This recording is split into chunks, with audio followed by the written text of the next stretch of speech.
passes. And we're on swiftly to Al in printing services. Good morning, Mr. Chair. Al Burns, Director of Procurement. I'm really excited about this procurement here. It's for printing services. I had no idea that we had so many different items that we have printed. Historically, what we've done is we've bid this project out if we need route maps, plays. We do a separate bid for that, and all the various things. So when looking at it, I work with Whitney Fox, the new marketing director, and I suggested that we do a consolidation and bundle all of our printing services and just put all of those under contract. In May, we released an RFP seeking competitive proposals. Following our best practices, we posted it on our website and DemandStar. We received 5 proposals from Pride, D-Print, Saul Davis, Sun Graphics, and Florida Graphics. However, 2 of those responses were deemed non-responsive. One didn't even fill out the required documents, and the other one didn't even, they submitted pricing, but no type of proposal.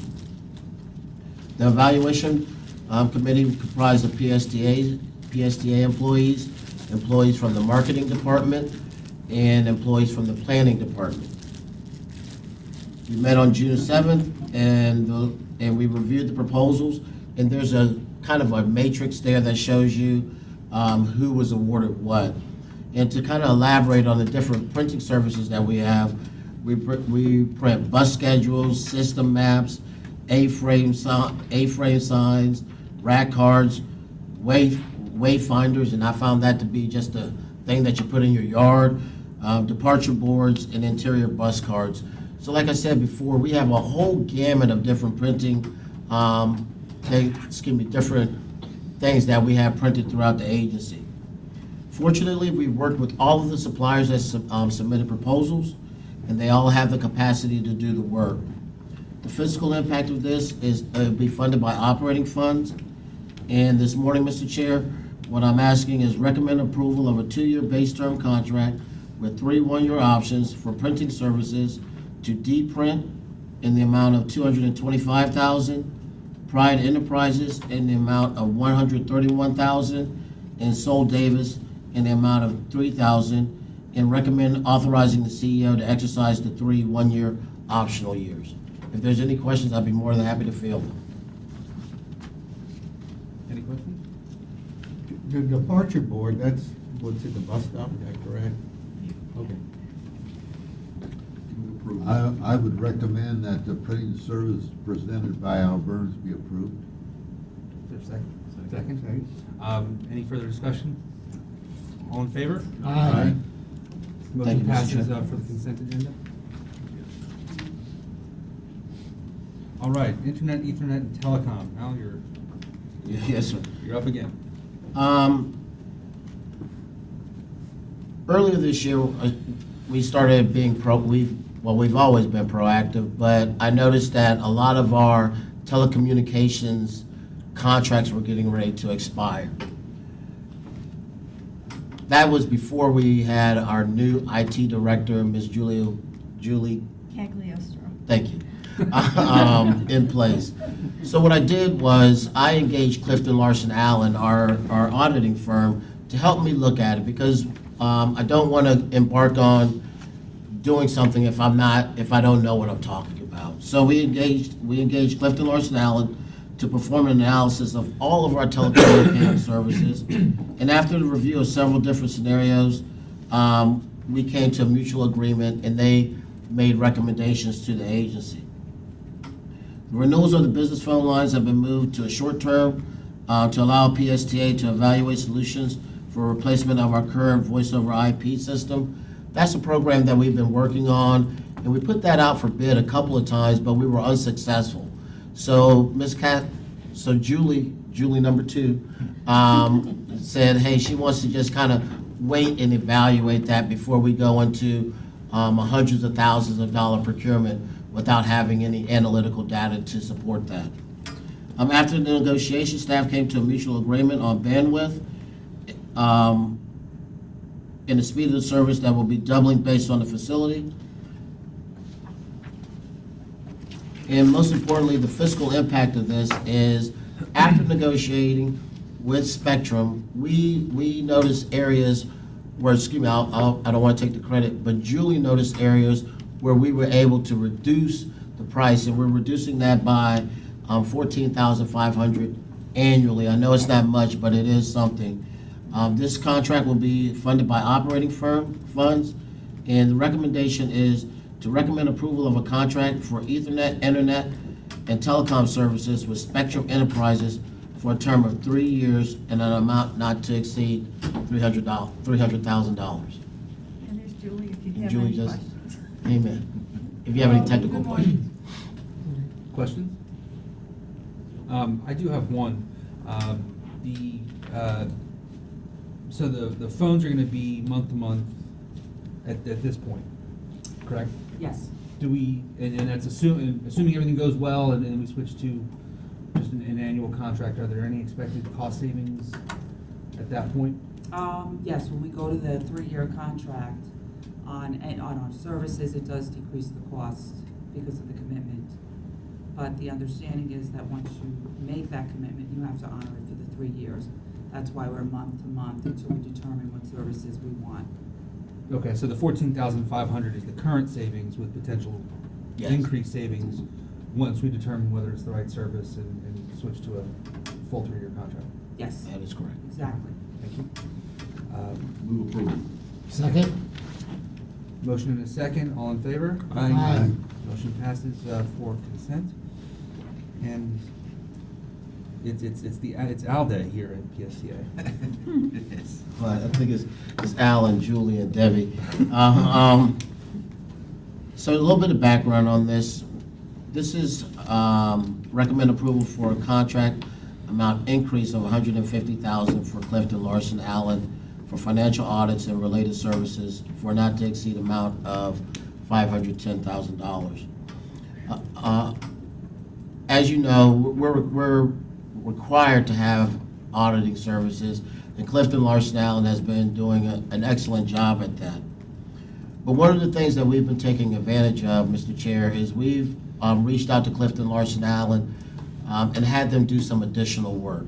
For example, like the previous action item, I reached out to them and I asked them to help me with the telecom services, reviewing the contracts and telling us what better options. We've had them do a deep dive into our paratransit division and do some analytical and provide recommendations to the agency on what path we should go. On August of 15, we released the RFP, and the board approved a $359,000 contract.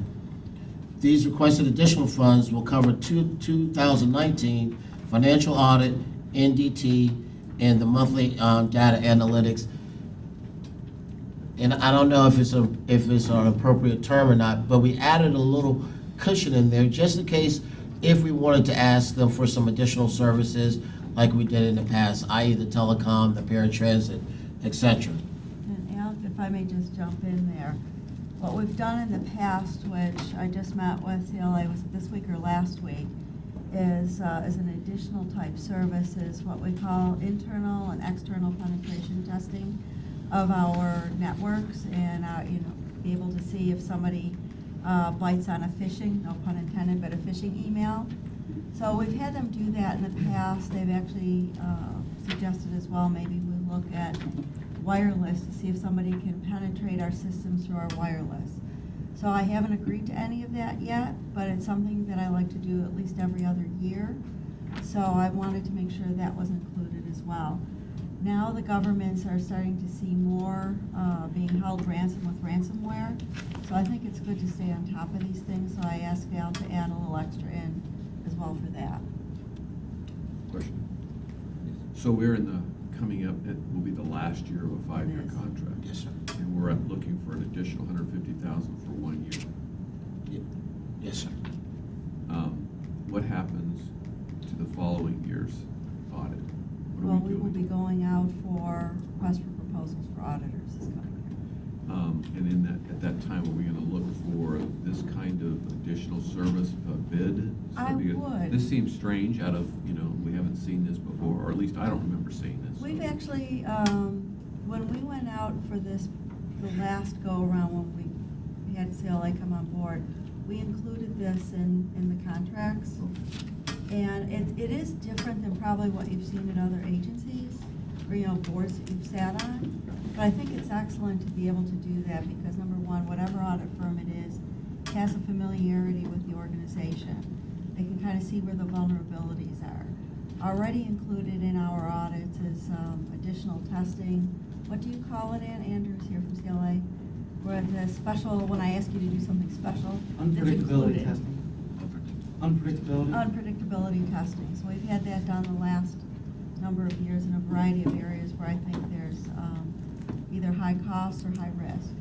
That's So all that's part of, already that's all part included. of the contract, though. It is, The but base it's- contract. It is. It's something a little different than what I've been used to over the number of years, for an audit firm to be able to include those kinds of things in their testing. But I like to have the extra. The other thing that he briefly touched on the telecom for this time, but a couple of years ago, we had CLA do a telecom review. And I want to say it cost us around $30,000, and the savings we garnered were paid back in a month and a half. Well, I don't have any problem with the concept, I'm just trying to make sure I understand what was under the original bid, and you're saying that these additional services were also put out in an RFP? I'd like to kind of drill down on that, sir, if it's okay. What we put in that contract is we have the ability to issue additional task orders. So it's not spelled out, telecom services, review of the contract files, et cetera. But we do have a clause in there, or provisions in that contract that allow for additional items as may be requested by the agency. Those are done in the form of a task order like you would do with the A&E firm. So when they bid, are they bidding an hourly rate? Yes, sir, Is that- exactly. And was that compared across the board as well when we made the decision Yes. 5 years ago? Yes, sir. Okay, thank you. So- Excuse me, so we're looking for an extra 150 for this year. Have we had these kind of bumps in the first 4 years? We have, and we've just reached that point where the audit fees have been fixed for all the years, but the additional services are based on the hourly rate. So because we've used these hourly services more than probably what we had anticipated, we're now asking to come back for. Do you have a summary of what we've done the first 4 years on that? Yes, sir, I'm pulling it up right now.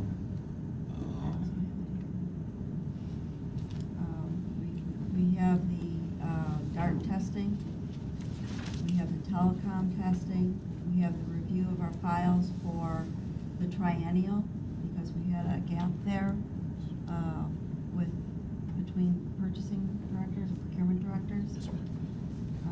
What else did I? Fair transit assessment. Yeah, that's why I said the DART assessment. Okay, I'm sorry. So what were those numbers for the first 4 years, including this year? So for telecom, the first one that Just total consulting fee, I'm calling it. Okay. Well, the total in 2015, 4 years ago, the board approved 359,000. And basically, we burned through that in 4 years rather than 5 years, right? Right. We're reaching the end of our board authorized 359,000 max. And Well, I'm sorry, yeah, And the total is 104,000 for the first year. for the first 4 years. For the first 4 years. Above and beyond the normal audit fees. Those are the hourly rate fees, So. above and beyond. Yeah, so about $25,000 a year. Yeah. So Yeah. we're asking for 150 for the 5th year, all by itself. That includes the audit, just to clarify. But, yeah, the $359,000, I thought that, what was the original audit for the base services? What was that cost for 5 years? $68,000 a year for the first 3, 70,000, I believe. So $350,000 for 5 years. Correct. So, I'm just trying to make sure we're talking the right numbers here. So that $350,000 is just the base fee. Mhm. So why is there $150,000 in this 5th year? Because the 350,000, even though it was the base fee, it's what the board approved to use for the contract itself. So it includes out of all, that, it includes $104,000? It includes the 104, yeah. Okay. So, all right, so we're needing some money to finish the contract. And 70,000 of that 150? 70,000 of the 150 is for the actual contract itself. For the For the actual audit base services. services. Yeah. So in addition to that, you're asking for $80,000 versus the normal $25,000 you get. Not saying that we're going to use it all over to CLA, but we will have it there. Well, for the board meeting, if you don't mind, if you could give some sense of what we're trying to do with that Oh, additional sure. $55,000 next year. I'd be happy Just to. Seems excessive, but maybe not. It'd be great, thank you. Okay. Additional questions? Any questions? Nope. I do want to thank Commissioner Eggers. I think the questions you asked were important because it helped clarify. So, just so I understand, it might be just restating what's already been said.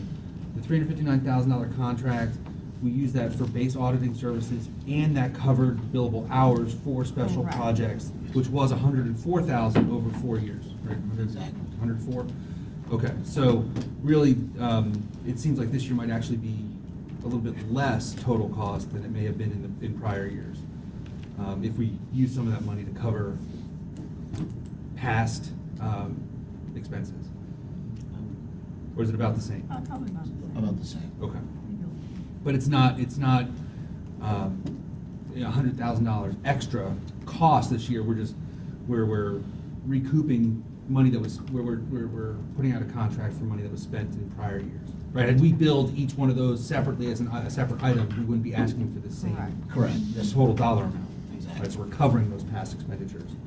But it totals, the additional monies that we're spending on consulting fees are about, well, they're 3 times what we have been doing on average. The special consulting, extra consulting, I'm not talking about the base auditing services. Okay. So for the first 4 years, we're averaging about $25,000 a year on those extra services. Next year, it'll be about $80,000 for those extra services, according to the numbers that I'm seeing That would be here. correct. So I was just asking for some explanation why the big jump. It's about 3 times what we normally spend on the extra services, not on the base fee. Base fee is pretty set. They need the additional monies this year because we ran out of contract. And I guess, and while I understand that, I think my view is that we used part of the $70,000 for base services for this year was consumed by additional services in prior years. So part of this procurement now is recovering the costs that were Correct. spent in the Right. past. So it isn't for new services this year, it is making that contract whole again. But in that additional monies, there's an extra $80,000 above and beyond what we're looking for next year of base service. That's Right. correct. Which is essentially 3 times what we're spending on the annual extra we're looking for some explanation. So it is a jump Mhm. in that special consulting service field.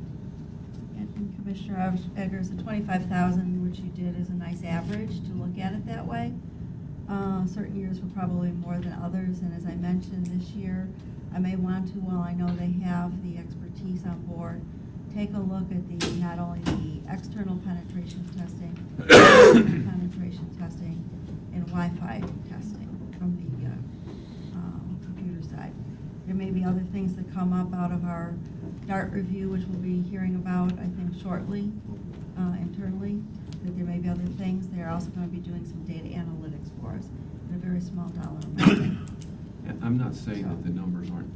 No, but I'm just trying to justified. explain when you Yeah. say you don't know what it's for, Yeah. and some of the things. I mean, I don't know. We'll just articulate And I really, our estimates for those maybe a little expenses. more detail about each of those items that you're Okay, talking that would be about. great. That would be I great. just want to add one thing, if I could, Mr. Chair.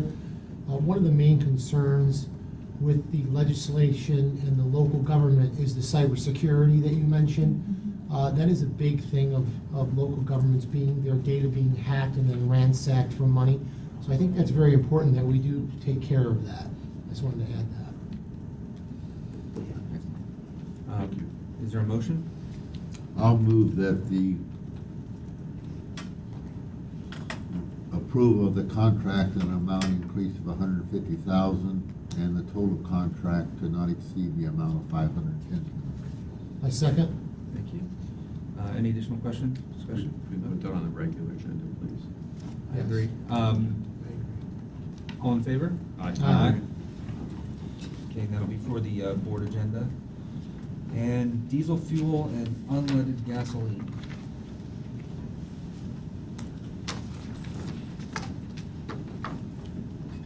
This action item here is recommend approval of a one-year contract with the option for 4 one-year renewals with Mansfield Oil, Petroleum Traders Corporation, and Palmdale Oil Company Incorporated. And recommend authorizing the CEO to exercise the 4 one-year options. As we know, we use diesel fuel and unleaded fuel that's the fuel source for our fleet. Our annual usage is approximately 2.4 million gallons of diesel and 110,000 gallons of unleaded fuel per year. In May 2019, PSTA joined in a co-op administrated by HART.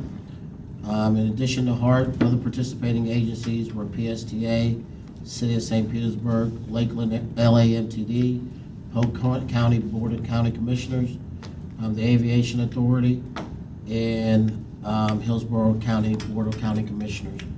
When I was the director Director of Procurement over at HART, it was important to Mr. Hale and Catherine Egan that we kind of reached out and did the solicitation, not only for HART, but for pretty much everyone in the Tampa Bay area. The thought process behind that was, one, that we could probably get better pricing from the suppliers, and we've been, I want to say that I was successful in doing that for a number of years while over there, and HART is continuing that same process. There was one new governmental entity that entered into that agreement, and that was the TIA, Tampa International Airport. So now they're a new partner in this solicitation as well. In May, HART issued the IFB and got for experienced, qualified, and capable suppliers to provide diesel fuel and unleaded. As a result of the solicitation, the 6 suppliers below responded to the IFB, and they're listed there. I will say that we did have one supplier that we were having issues with. I'll put it very politely. And that supplier we will not be doing business with, even though they submitted. They have been considered suspended from doing business in this area, and that's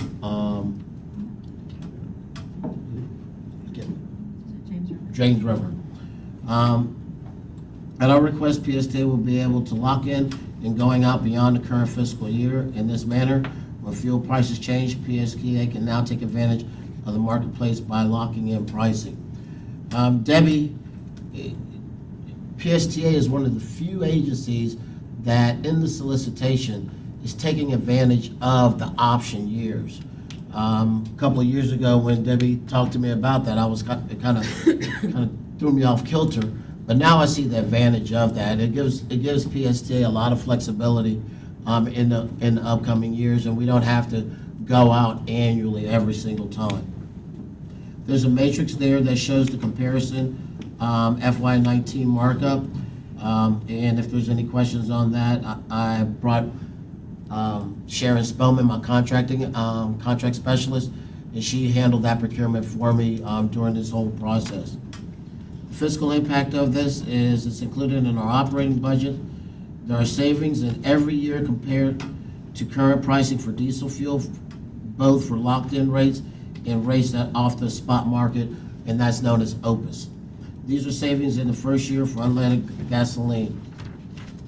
The recommendation is to recommend approval of a one-year contract with the option of 4 one-year renewals with Mansfield Oil Company of Gainesville with a total 5-year markup of 0.00550. Recommend approval of a one-year contract with the option for for 4 one-year renewals with Petroleum Traders Corporations for a total 5-year markup of the same amount as previously stated. And recommend approval of a 1-year contract with the option for 4 one-year renewals with Palmdale Oil Incorporated with a total 5-year markup of 0.00550. And recommend authorizing the CEO to exercise the option years. All of these suppliers, I've worked with over the course of my career, and there aren't any issues. I didn't notice it in the write-up, but none of them have been debarred or suspended. And excuse me, I can't say we have, but Hart has checked the EPLS as well. If there's any questions, I'd be more than happy to field them. I assume like options, they're to our benefit, so it kind of puts a cap on what those costs will be. Exactly. If we see the market changing and lowering, then we can opt out of a contract. Yes. You can't. Or ask them to adjust. Right, what we can do is, what we've done each year since I've been here is lock in a piece of the fuel, about 2/3 of the fuel that we use, so that we know that our budget is set on that piece, and then we let the other third float to the marketplace. So if we see prices drop, we could always lock in more. Once you've locked into a fuel price, you can't undo it And it's locked in for how long? for whatever that 1 month is that you're buying. You know, if I lock in it's 42,000 gallons Right. per contract. So if I lock in a contract of 42,000 gallons at $2, I'm locked in for that month. The next month, it might be Okay. $198. So it's monthly you do that? Mhm. So these prices that are on the page that Mhm. Hart does the bid on, a better way to look at these are the delivery charges. Yeah. The price of diesel fuel, gasoline, and the other kind of diesel fuel goes up and down with the market, and we pay that. That's the New York exchange rate for oil. And then you add these pennies for basically delivery from wherever these guys are located, and their pipeline comes in to here for delivery. And that's how they win the bid, is they give a low delivery charge. So these are locked in for the life of the contract. These 14.9 cents added, or no, Well, that's what it is today. 8.36 cents is added to whatever the price is on the New York exchange. But what you were talking about was the actual price of the fuel. The fuel. So like Michael's got the Opus up today, the NYMEX up today, this is. Yes, And you it's go a- online and then you can look out in the future and not buy a future, but basically work with these companies to lock in a certain rate in the month of September of 2019, next month, and you add this all upcharge there to that. Right. Do they help you with that? No. Yeah, you have to do that yourselves. So you're. So I look into my crystal ball and see what's going on and keep on top of things. But right now, we have $2.30 per gallon in the budget. As of today, if we were to add the 8 cents onto what's out there, we'd probably have roughly about a 25 to 30 cent savings. So Really? that would equate out to $550,000 to $600,000 savings in next year's budget. Yeah, that's awesome. So if, But it's coming. we couldn't do it any sooner because we needed to bring this to the board for the next 5 years. But now, next year, as we're doing the budget in May, June, if I look out and I say, ooh, September looks really good, I could lock in September, October, November, et cetera. Thank you. A couple of questions. I'm a little confused by the chart here. Well, first off, in the recommendation, you have a total markup of 0.00550 per gallon for each company. Is that accurate? Is that That's accurate? not right. It's also showing here as a negative? So marked I down? don't know if that's accurate, but what we're to do is to take the markup of .08, .08, .09, and compare it to what's out there. So I'm not sure if that's, I circled it to take a look at that. Yes, sir. The recommendations on page 3 are not correct. Is that Correct. right? Okay. The markups are correct. Okay, so in the chart, the markups for any particular year So for Mansfield, we actually have a mark down of 0.04 cents per gallon, and okay. And I didn't, okay, so that still is better than what we're currently doing. It is way Significantly. better. Yeah, especially when you look on the diesel fuel piece, we're paying almost 15 cents now, going down to 8 cents.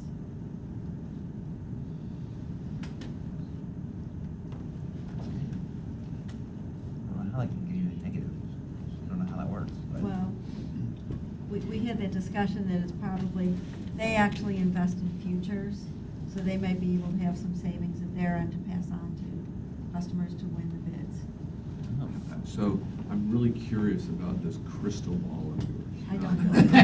How have you been doing with that over the last Every few years? quarter, I actually provide to the board a fuel report, Right. which I call my mark-to-market report, so I can show you that we've locked in at this, the NYMEX has been at that, our budget, first I compare budget to what we've Right. got, then I compare what we've got to the marketplace to say, how well is my crystal ball doing?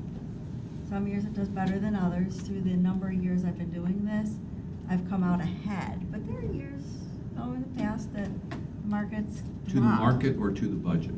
Oh, I look budget to market, but to what we've locked in. But then I always look to say, how well did my crystal ball work? So I look at Right. what I've locked into the marketplace. Got it. And I would say probably 95% of the time, I'm doing better than the marketplace. Wow. But don't come to me for advice, because, it might not be Okay, good. darn. Okay. But I, Okay. Thank you. Commissioner Bennett? Yes, Mr. Burns, I just have a question. What is the difference between Petroleum Traders and Mansfield Oil? The difference is when Brad spoke about the stock exchange or the mercantile, or what I call it, and the prices from Petroleum Traders are based off of the stock exchange, and that's the prices that we lock in. The flexibility of being able to do spot buys, that is off of Opus, and that's the difference in the two companies. One is Opus is for spot buys, and that comes right in. Those prices are delivery prices based off of the Port of Tampa, and the prices from Petroleum Traders are from the New York Exchange or the Mercantile. So since Mansfield Oil is significantly less than Petroleum Traders, we might periodically buy Buy- more from them than the other companies. Exactly. We buy what we need, but we might buy more from Gainesville because they're cheaper. Correct. You have that flexibility. Or Mansfield, yes, sir. In the contract, the way that it's written, we are guaranteeing that we won't buy exclusively from these two. That's the, we don't have a minimum dollar amount or a minimum threshold. The contract is written as such that we're assuring them for our mercantile prices, we're gonna stick with Petroleum Traders, and for our spot buy or Opus prices, we'll stick with Mansfield. Okay, I'll recommend approval of the 3 contracts for diesel fuel and unleaded gasoline as specified by Mr. Burns. Mr. Chair, I second. All right. All in favor? Aye. Motion passes. Thank you, And Mr. we're Chair. gonna give Al a break. Direct Connect program, Is that consent? that should be consent, the fuel. So Bonnie Epstein is not here today, so I will be acting as Bonnie Epstein on the Direct Connect. So this item is approval of revised contracts with our multiple different providers of our Direct Connect First Mile, Last Mile program, with Uber, specifically with Uber, United Taxi, and Wheelchair Transport. And I feel like, I know that I feel bad about this action item coming to the board yet again, because this is the 3rd time in 7 months that we've come to revise these contracts. And I'm working with Alan Zimmett to come up with a better way. We have these different partnerships for our First Mile, Last Mile program called Direct Connect, our TD Late Shift, our MOD Sandbox, and we have sort of crafted those as sort of welcoming any vendor to provide trips, Uber, Lyft. If they sign the contract, any cab company, any wheelchair accessible vehicle company can sign a contract with us.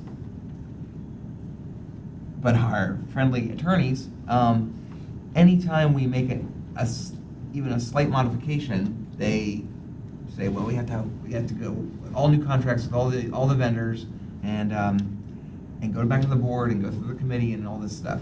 And the programs are changing, and then there are multiple different vendors. They all have different things they'd like to see and change. So that's why we keep coming back to the board.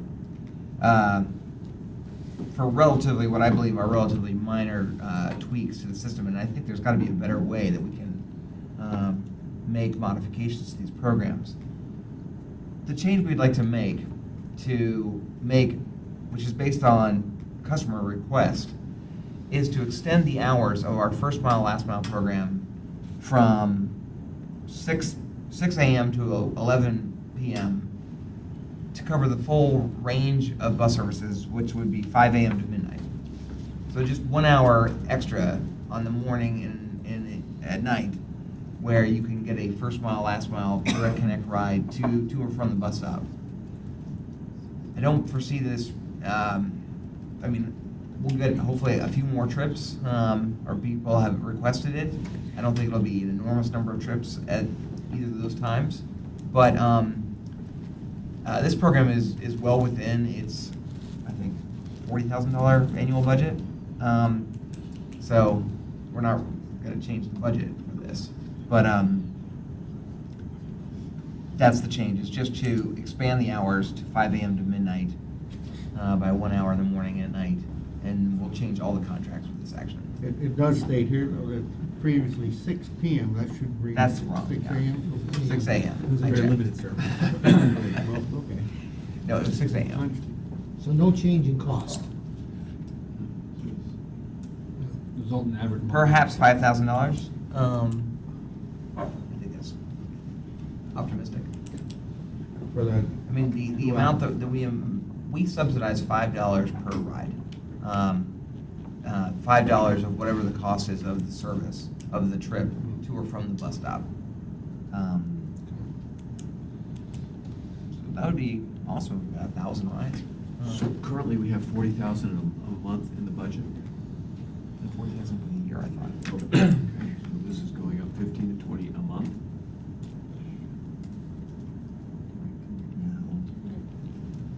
I will have to look That's it up, not what's right. budgeted.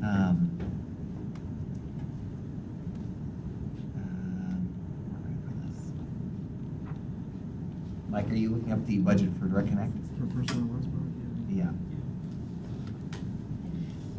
This year it was 156,000. 156. So about 13 a month. Yeah. So this is asking for an increase of additional 15 to 20 a month.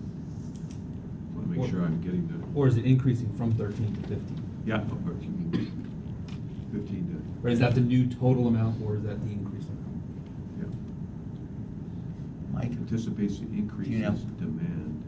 I'm looking at this.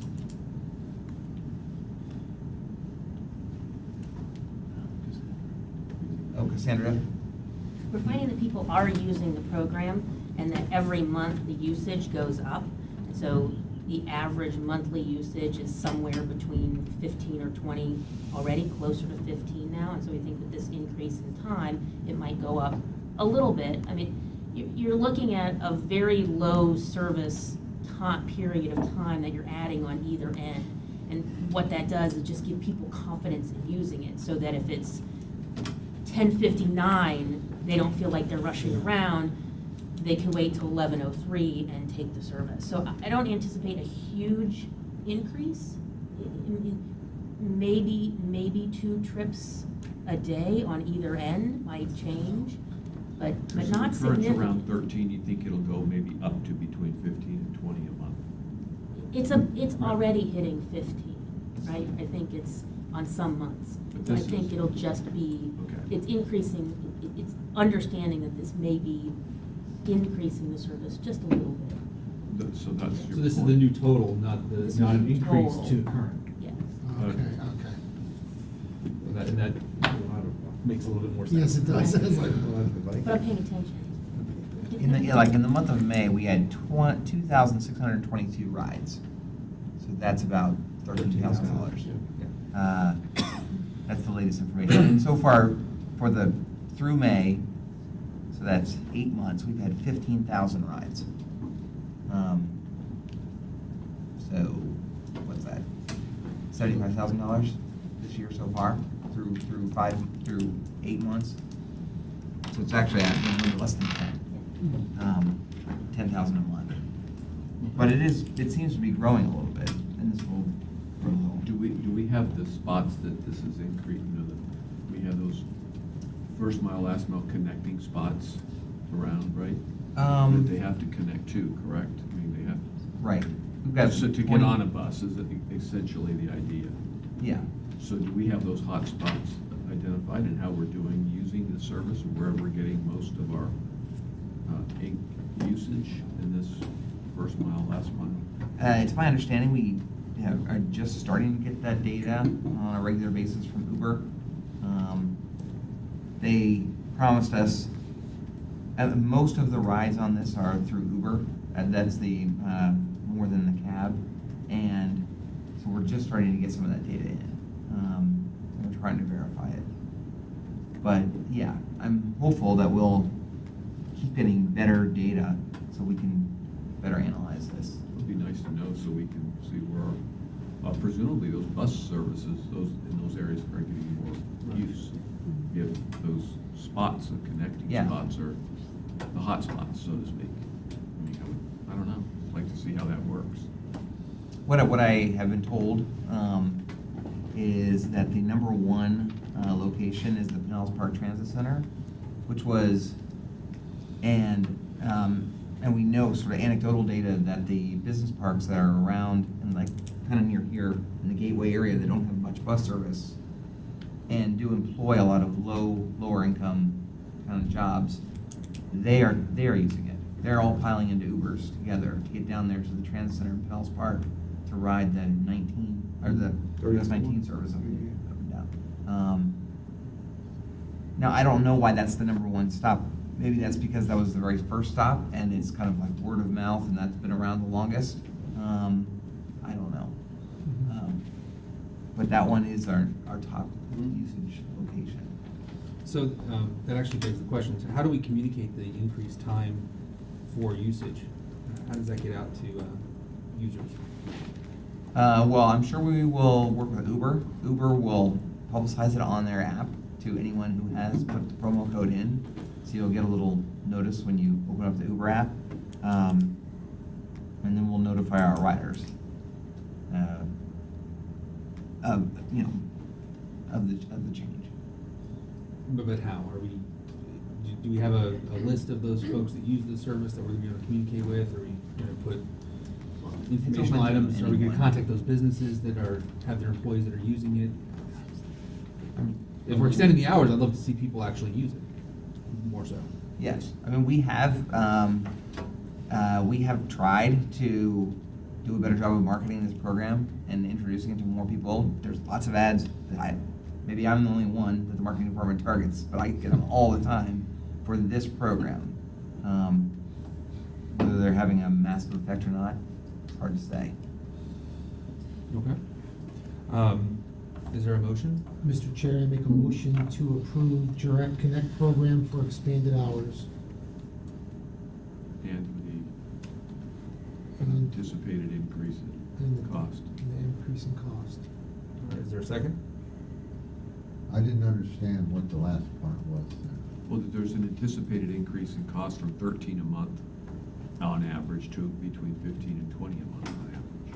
And that 15 to 20 is the total cost, not the increased amount. That's Right. correct. So I'll support that. All right, all in favor? Aye.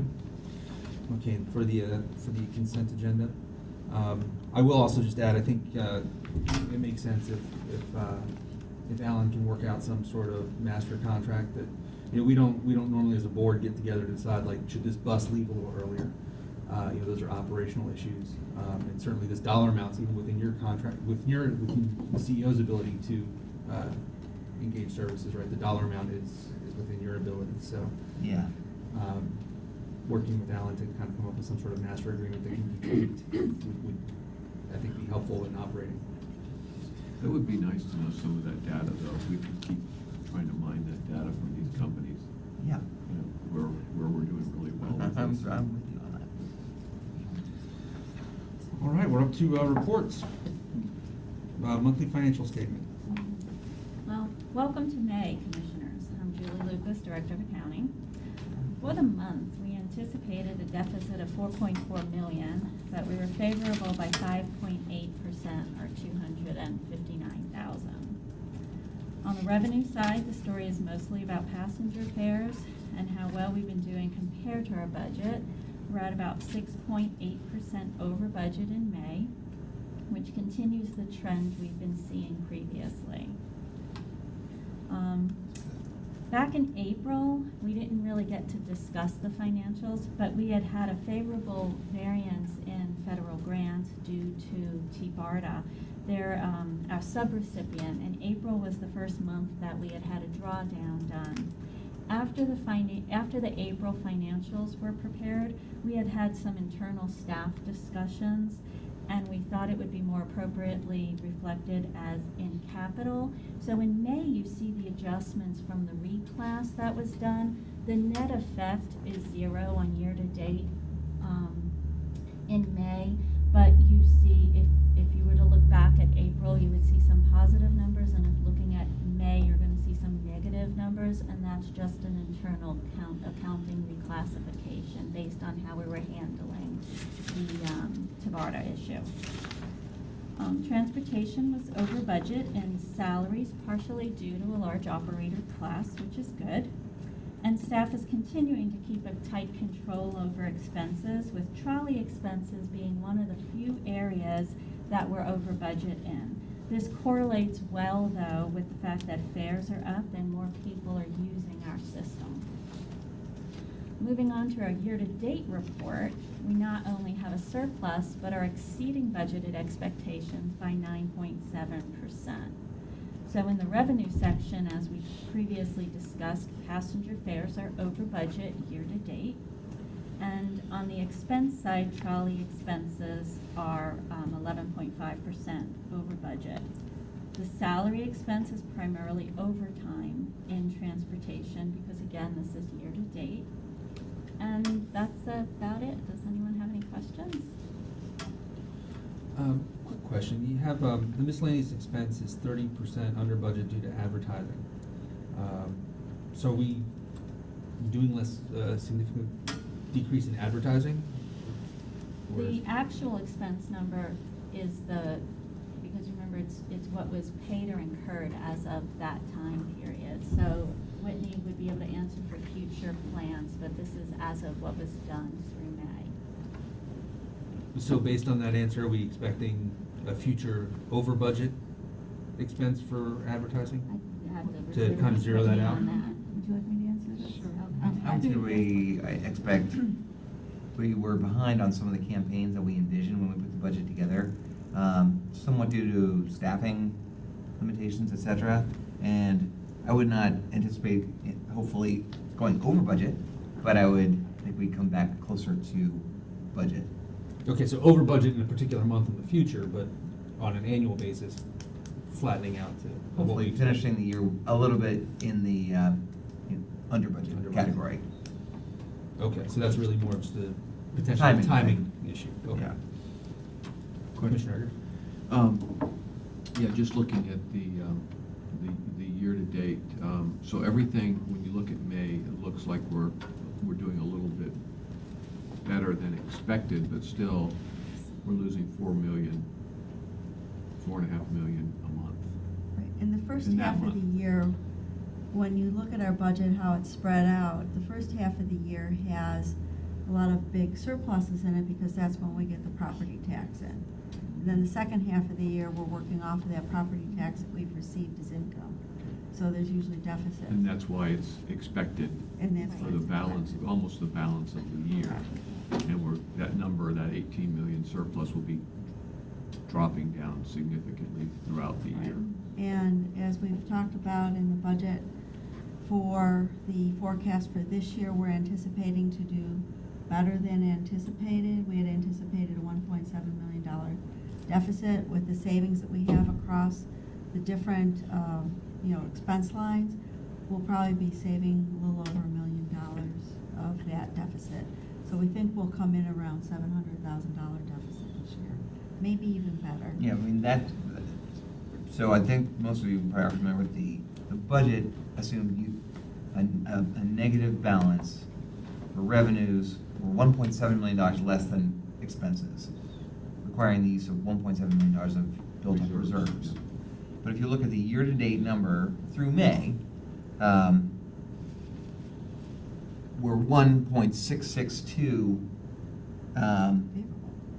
favorable. So we're not, so far we're, through May, we're not using reserves. We're almost, making all that up. Now, due to marketing and some other things that are gonna come down, we don't think we'll make it, right? They're saying we'll end up at minus 700 probably. Right, maybe even better, I'm not Right, sure yet. right. Crystal ball. Yeah, well, I do well on fuel. Debbie, is it possible to get a year-to-date actual with a remainder of the year budgeted Oh, sure. number? So that, because that would show us where we're trending and show expenditures that are coming, so we can get really a sense as to how's this year shaping up versus where we are year-to-date, since the timing of things throws things off. It's hard to get context. Right, so we might see that negative 700,000 versus a negative 1.7 We can do that. as comparison. Okay. Thank you. Just add one sheet to this presentation, that's all. Or one line to show us I just wanted to make sure I wasn't asking too much. that. Yeah. Any additional? That's great work so far, so.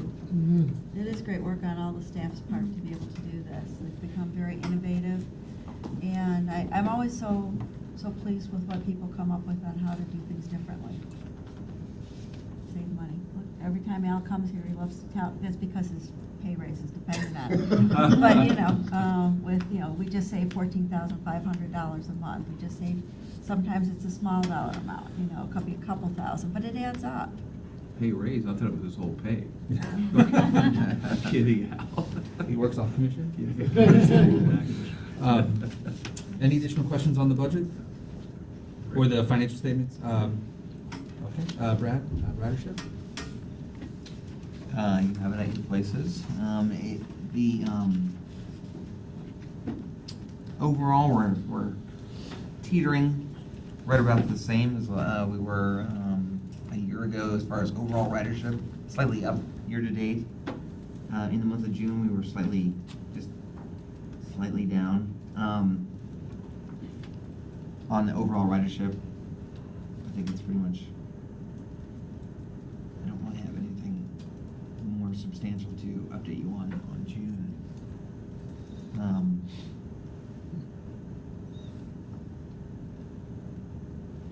Obviously, we're seeing really strong ridership growth on our Looper service in St. Petersburg. That continues to be like 70% up from a year ago. I know that this month, the slight drop can almost be entirely explained by the fact that we had one fewer weekday in the month of June of 2019 than there was in 2018. And that's like a 5% change. Just because you don't have a weekday, you turn it into a weekend or something. But one thing that I just find interesting is that the ridership growth on Sundays keeps growing. We're up like 20% on Sundays, and almost Saturdays and Sundays ridership is the same, which it's never been before. But now it's about even. You have to curtail the day too, I mean. Yeah, Sunday ends Well, early. we increase service on Sundays Before, they used to be substantially less than Right. Saturdays. Right. Now they're a little closer to even. What time do we stop on Sunday? Last trip? Well, some of the routes start stop pretty early. I don't Take like a big route, like 19 or 34. don't know. Okay. That looper service that you were talking about, it's marketed to riders. It's free, right? Yes, it's free. And what do we get from St. Petersburg? Do we get a fee from St. Petersburg for that looper service? Yes, we have a contract with Looper and also the Downtown Partnership, St. Pete Downtown Partnership. They pay a fee. They pay a fee. How much, I don't know. Cassandra, do you know? Yes, it's about $160,000 a year from the partnership, about $360,000 from the city, and we have a service development grant on there right now from the Department of Transportation for $300,000. That's the 1 year thing or a couple? That's every year for the first 3 years of this expanded service. So you're 300 every year for the St. Petersburg? Yes. Okay. And so we're in the first year right now. Okay, so right now, we're roughly around 800,000 Yes, so, right. for that service. But we pay a portion too, so it's about $1 million a year service to run it, because we expand the hours to run with more commuter service, so we can get more residents on Thank Brad, you. a question, how does, things like, the Ride to Pride, do those show, those numbers there, do they come into our ridership numbers, or are they kept separate as for usage? We track them separately. It's a great question that we're working on as a staff to make sure we treat special events consistently. Unfortunately, I guess the accurate answer is sometimes they're included and sometimes they're not, I found out. So we're trying to make sure that they are included. Okay. And we try to count every rider. So they're not included in the current numbers for June? I don't know. I'd have to get back to you on that. Okay. And also, it was my understanding that Nickel Ride was ceasing operations. I saw that, yeah. Are we looking at any ways to reach out to those riders, especially with the Looper service, to heighten their awareness of the Looper and other alternatives?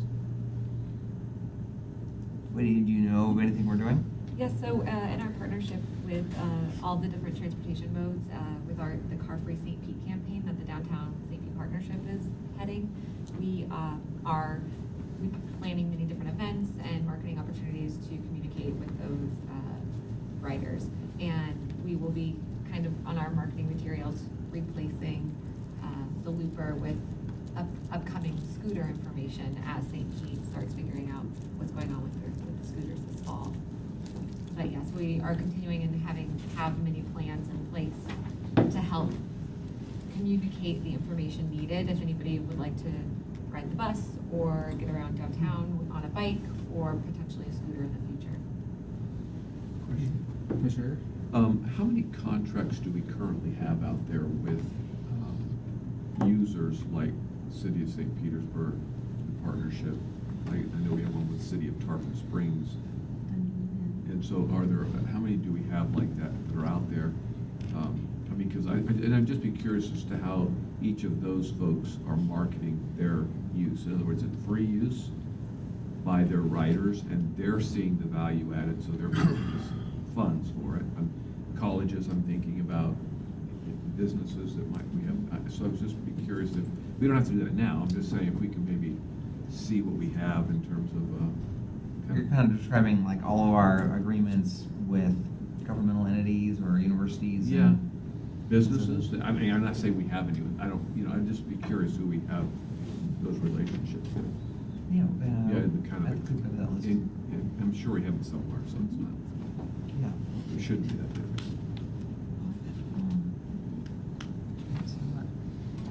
Okay, thank you.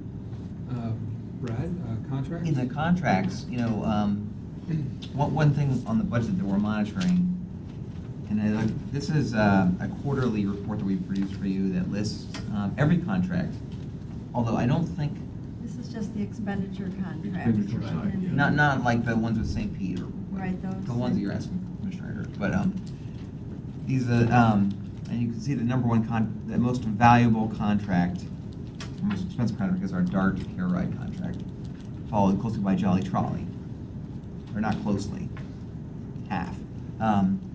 And then James River is Al's favorite vendor, who he's not working with anymore for the fuel, because we're going to go with a new one. It's 3. But I just want to say something about the Jolly Trolley. One thing that, as Julie mentioned, with that line item is over budget. And it's going to be, looks like it's going to be over budget for the year, how much we pay Jolly Trolley. And issue is not necessarily anything that they're doing wrong. It's maybe the way we budgeted it. Almost every single day, the Jolly Trolley runs late because of traffic congestion on alternate 19, going up and down to Tarpon Springs in the evening, and then even on Clearwater Beach, they often run late. And every day, when the driver comes back to the garage late, they send us a bill that we pay. That driver gets paid that extra time that it took him or her to get back to the garage, and we didn't budget for that. But that is what we think is going to make the Jolly Trolley contract be about $150K or so over budget by the end of the year, is just extra billings because of the service that they're providing. And we're working with Jolly Trolley to discuss, maybe if you're running so late, you shorten the route and you'll go to Tarpon Springs and just turn around in Dunedin and come back, or exactly what to do in the future. So you mean instead of 14,750, it might be closer, or instead of 15, it might be 15,150? Yeah. I mean, it's on the order of magnitude, not an enormous I'm just coverage. curious. It's a just percent, so. And when you look at our budgets, and so many areas are under budget, that one sticks out as being Got it. over budget. Well, you're saying that's potentially 150 for this year. Yeah. Then that's you have 3 more years on that contract, so. Although that's oh yeah. So Yeah. potentially a Yeah, you wanna keep going. $450,000 increase or a $500,000 increase to the total budget, Yeah. if conditions persist. It's one of the things we're closely monitoring. So it's close. This quarterly report is also, I think when Bill Johnson identified it back in the day, was a way that you were supposed to, all board members were supposed to scan it to make sure that you weren't, any companies or investments that you're related to weren't on the list, or that you could recuse yourself, just as a friendly reminder of that. But I don't think that's the case. Just, The only, last quarter, I had asked to see if we could get an annual amount for the contract. That's a very difficult thing we've been working on. Okay. Yeah. Because we don't keep it by year, we keep it by contract. Correct. So, is it possible just mathematically to create a column that takes the Divide. number of years and divides evenly and just say this That is I the could average do. annual contract amount and just put that as a reference number? That I could do, the other piece. Because it helps Only with each talking individual about, like, is this contract performing, not performing, are we over or under, to see, we're all quickly doing math Yeah. here to see what things are Average annual. on an average annual basis. I realize that each contract year might be, they change year to year, and so I don't want us to spend hours and hours, adjusting the table. One of the things that I've had done recently on the contracts, what I could show you easily without having to do any manipulation, is the original contract value and what we spent year to date on the contract value, or what has been paid on that contract year to date, if that would be acceptable. Well, why don't we start there and then see how that works? Well, Yeah, I we think could do your both. point's good. You just brought up a point. Jolly Trolley is, I was looking at 15 million. It's really 3 million a year. So Yeah. going up 150,000 there is about 5%. 5%, yeah. Not 1. Right. So that, so I think it's just nice to get that. It's no big deal. It's just It's more just a We'll do both. reference. We'll add the average annual, Mr. Schulman, and then we can do the spent to date off the contract report. Yeah, and if you need to add a footnote for public records that it is an average, not, I'll just title it. So that we know that it's not the contracted amount, don't have It's just for anyone that nerdy claiming a finance- flag that there's. it's for that nerdy finance group. So I know exactly who it's for. No, I mean for the public. I resemble that remark, thank you. I very do much. too. All right, future meeting subjects? I have a question. I'm sorry. It's back on operating statistics on the ridership. I want to make sure that I'm doing the mathematics correctly. Down at the bottom, it says accidents total per 100,000 miles, 4.49. Do we all see that? No. And- Oh, yes. And if I That's multiply year-to-date. that, and so year-to-date, we've got 6.6 million miles. Yes. So I multiply the 4.49 times 66, and Yep. it shows we've had 3,000 accidents. Wow. Yeah. I'm not doing that math in my head, but, okay. That's the way you would do it, right? Yeah. I just think that's a lot of accidents. That's But all. by 100, it's per 100,000 miles. So 6.6 million divided by 100,000 is 66 times 4.5 is 3,000. 300.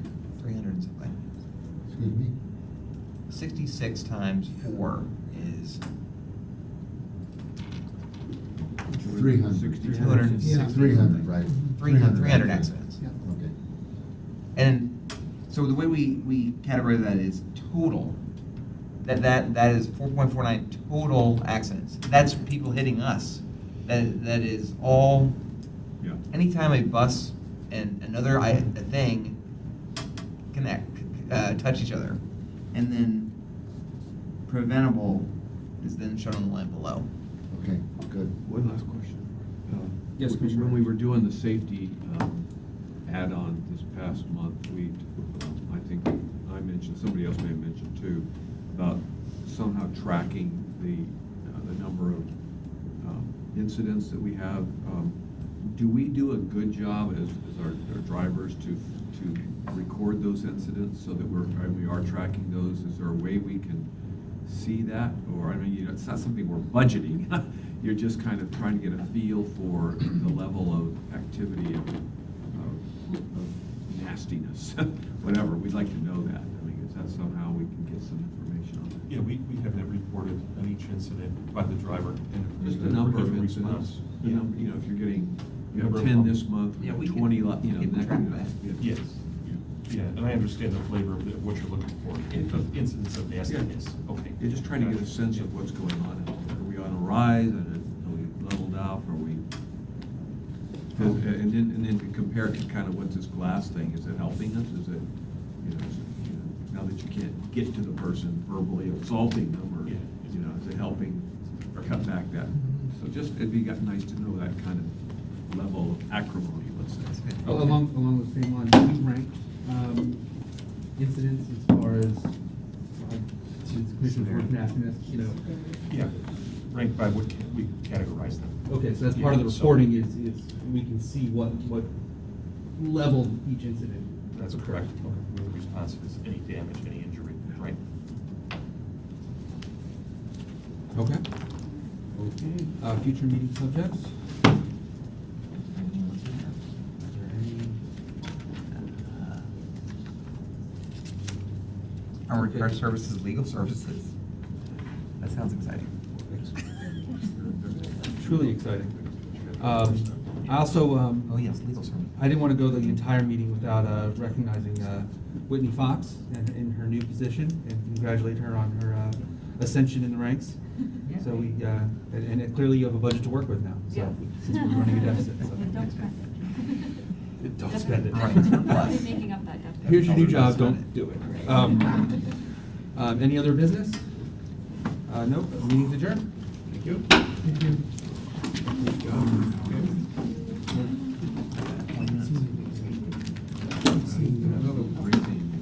was a great white. Yeah. Not the glowing recommendation I was looking for. They'd be taking like 36 million divided by 5 Right.